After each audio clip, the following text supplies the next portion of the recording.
Hello, welcome to our lovely Georgia here. She's going to be our next interviewee around all things empowerment. I'm so excited to see you, sweetheart. Thank you so much for being here. Hey, Becky. So we've known each other for a while, at least over 10 years. And what I love that we get to do this together is because the amount of shifting and changing and flowing that we have done in our lives personally and in our business and the services that we provide to the world have kind of organically grown and always been in alignment, or at least on the same track in some way. So I'm super stoked that it's quite an honor to bring out the old girl and get into the empowerment. I'm so excited that we get to play. That's enough of that old girl stuff too, by the way. All right, darling. So I have a couple of questions to ask around the empowerment, as you know, and I just want to check in with you that, you know, I've got your permission to ask questions and you're okay. We're just going to be talking about all things empowerment. Yes. Thank you. I'm very grateful. And the intention, I guess, for the interviews are really to get different perspectives of what it is, this word empowerment, does that mean, who does it, when and where do they do it, how do they do it, and why, and that kind of thing. So I'm really looking forward to hearing your personal take on it and how you've done that in your life. So the first question I wanted to ask you is to introduce yourself and tell us a little bit about yourself, where you are in the world, and anything you feel to share, sweetheart. Awesome, will do.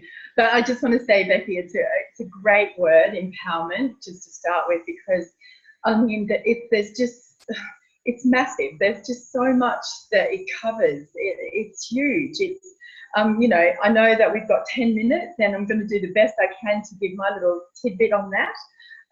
But it's such a word, and it's such a word in my heart that's so important to me too. Because a little bit about my story is that I come from a place where I have had no power in my life. You know, I've had a lot of neglect and a lot of times in my life where I grew through an era that women were not very, up there. They weren't part of a society that really cherished and loved and cared about them. So in my world, empowerment, I was very passive. You could walk over me and then I'd beg you to walk over me again. So, very, very unconfident, passive woman with no idea about, no map of the world, just trying to survive in a world where women weren't cherished. So, yeah, to come to this and be here with you now and talk about empowerment, my heart is just singing, and my insides are just, so excited. This word will change the world in so many ways, especially if women really can absorb the information that comes from all the interviews and the women that you're speaking to globally about this topic. So for me, as I carried on a little bit further into my life, and I married and I had a couple of children. I was very young, 18, and moved into managing my children. And oh my God, I don't know if I'm like every other woman in the world, but I did not know what hit me when children showed up and became my little mirror. So it was a whole world of education for me with my children and myself and our relationship. I was in an alcoholic relationship. So, again, that just, was my generation before me. So it was my father and all the stuff that what I call and what you know of as map of the world, my map of the world of where I'd lived and who I was just being acted out in my next relationship. And in that relationship, there was the same. It was abuse. And I couldn't break those patterns because I never knew how. I never knew what to do. I never knew that I actually had a voice. And, so I did it all again. So I left that marriage and I thought, wow, this is so cool. I have some power. I need to step back in and repeat the pattern. I repeat the pattern because I got no new information. Nobody gave me anything different. So here I am in another alcoholic relationship. And, doing the same thing over. not loving my life in any way. And so as I moved through that relationship for a further 10 years of abuse, around about the age of 28, I remember asking another girl, do you actually live like I do? And she said, no. I said, so you're not in domestic violence, you're not in, you know, passive aggressive relationships, and she's like, no. And that was the first time I actually realized there was something different in the world. And that was a real shock to me at 28. So then I decided I was going to go to counselling college because I needed to learn something. I had very little schooling. You know, my life was about serving men, about being of service to everybody else. And that was a way also that I got a bit of a stroke and some acknowledgement about who I was, because I was of service to others.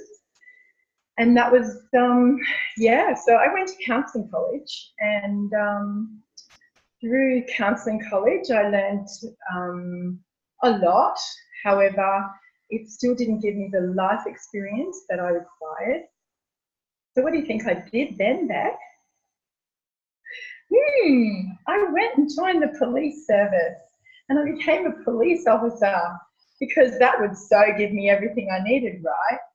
You know, from this constant looking outside of myself to fill up or make my life happen.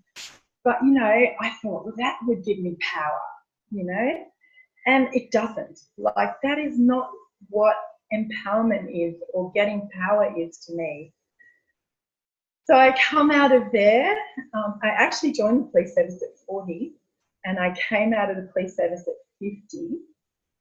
And then I decided to open a healing centre because I needed healing. So I went through and I learned so much about healing. And for the next 5 years, until I closed the healing centre, because obviously I got what I needed to get and my life was evolving into something else. And now it has evolved into something else. And I am just such an empowered woman. I mean, you know, stand with me, women. I want you to come. I want you to do this work. It is amazing. You know, for me to really express empowerment, and your question is, what does it mean? What it means to me is that I can break the bonds of any person in my world that is toxic, that is not having my best heart at, you know, interest of my best at heart, is not wanting me to be the best version of myself. So for me, it's about being uncomfortable and going and saying no, and saying to people, you know, this relationship isn't something I want.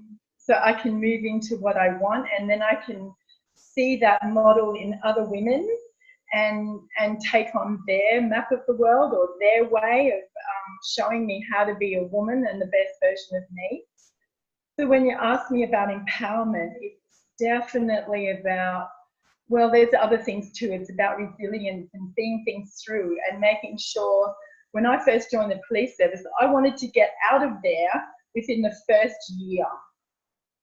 I just did not want to be there. I felt like I'd walked back into my family system again, you know, where the men had the power and the women were of service and we'll go and do the coffee and, you know, that type of thing.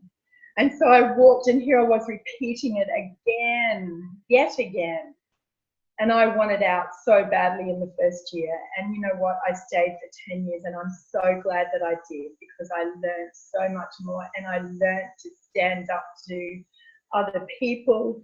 By the time I'd left in my 10 years, there was no one in the service that I wouldn't speak to, wouldn't stand up to, wouldn't say who I was to. And then guess what? I left because I even evolved that. So each time I had an experience, when that experience was over, I knew it was time to leave because I was evolving somewhere else. Yeah, so That's probably a snippet of empowerment for me.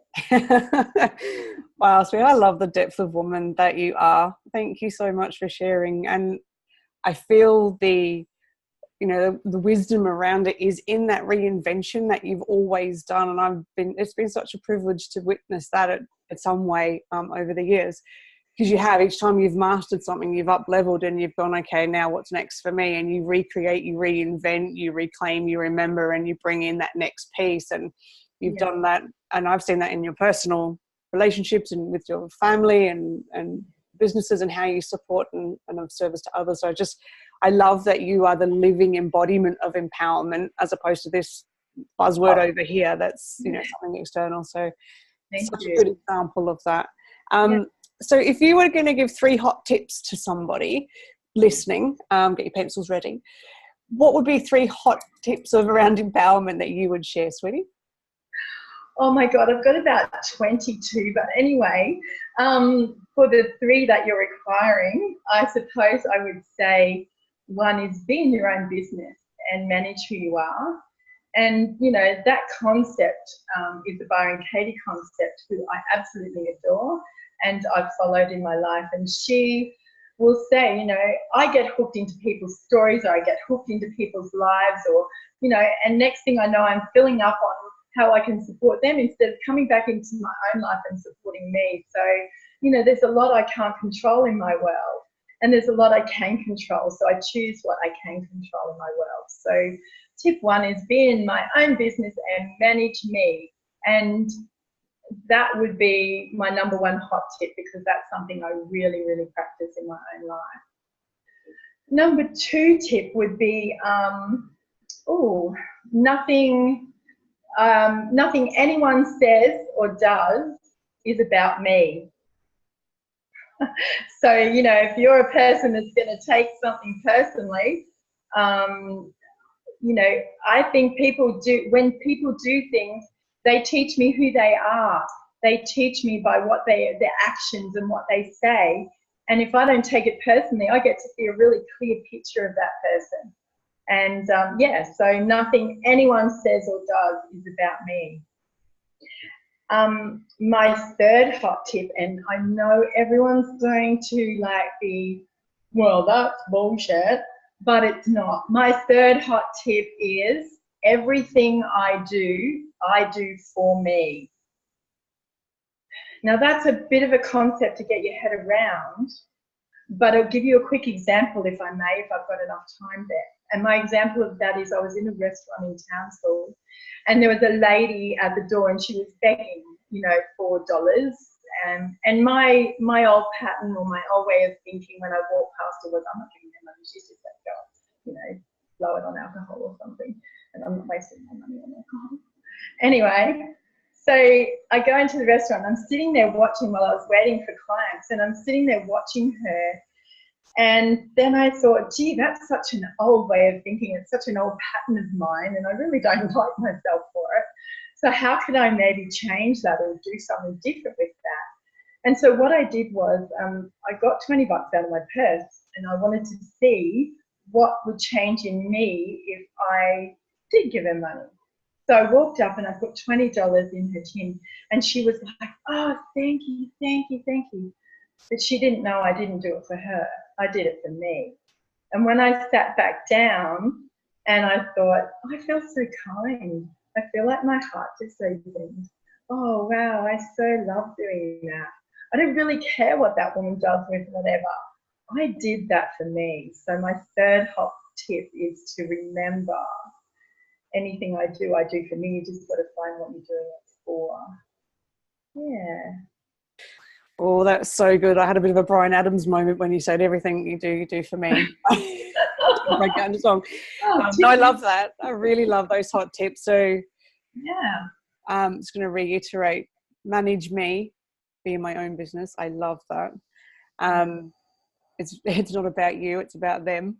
And so I think that's something that I learned early on, as it's something I think we can intuitively do, but then being really clear about that and not taking the residual, I think is as a art to be able to do that over time, because we can say it, but actually do you really feel and mean that when you can go, yep, that's that person's at. And I love what you said. You can see with clarity of that person. You can see where they're at and what they're doing when you're completely not making it about you.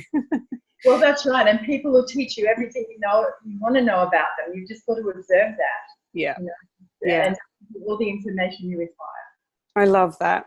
Yes, and the third one is whatever we're doing for us. And it almost sounds like getting clear on the intention of what we're being or doing in the world for ourselves. I love that. And imagine, that codependent women or women that think that they have to be selfless, which is who I was back in my day. I would see that as extremely selfish back then and think, wow, that's just so rude. But now I just sort of find definitely a hot tip. Yeah, that's brilliant, Diane. Thank you so much. I know we could do this for a lot longer. Georgia is located in Brisbane. I don't know if we mentioned that in the beginning, and offers an amazing range of services. I'm really grateful that I get to share this topic of empowerment with you, because it's something we've had as a common thread amongst others over the years, but also something that I know that you live and breathe and are. And it's just such an honor to have women like you in my world. So thank you so much for being here and sharing your magnificent awesomeness with us, darling. It's an honour for you to be one of those women mentors for me. Thank you. All right, darling, you take care. You too.